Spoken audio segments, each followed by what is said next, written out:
पैदा किया खुदा ने औरत को मर्द से, कि बचाएगा वो उसको तकलीफ दर्द से। लेकिन यहाँ तो अजीब ही हालात हैं, वो अकेली है न सब उसके साथ है।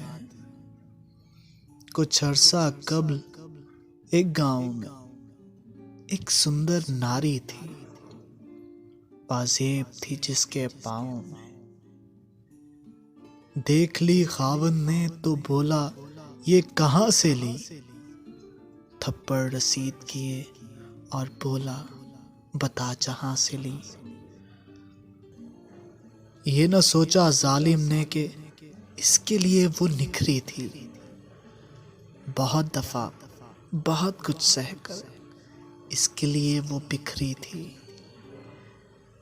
बुलाया लड़की के माँ को और लगाने लगा इल्जाम, भूला सारा गांव जमा होगा आज शाम।